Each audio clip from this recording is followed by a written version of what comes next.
क्रममा हाम्रो साधक साधिकाका एक साधक हरिनारायण श्रेष्ठ अहिले उहाँले चाहिँ यो एकदमै आफ्नो भित्री मनदेखि र मैले भनेका कुरालाई सहज रूपमा स्वीकारेर उहाँले चाहिँ यो सिनो पुर्ने काम उहाँ एक्लैले गर्नुभयो र उहाँलाई मैले र मेरो व्यक्तिगत तर्फबाट धेरै धेरै धन्यवाद।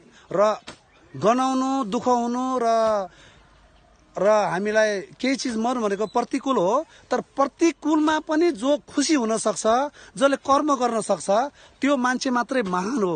अहिले हाम्रो साधक हरिले यो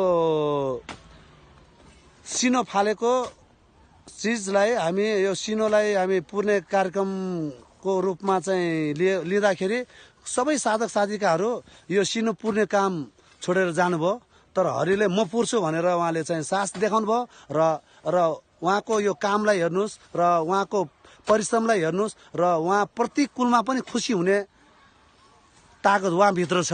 त्यसैले उहाँलाई कुनै पनि दुःखले उहाँलाई छुनै सक्दैन। किन भन्दाखेरि जो मान्छे प्रतिकूलमा चाहिँ काम गर्न सक्छ, हाँस्न सक्छ, उसलाई दुःख दिने दुनियाँमा ताकत जन्मेकै हुँदैन।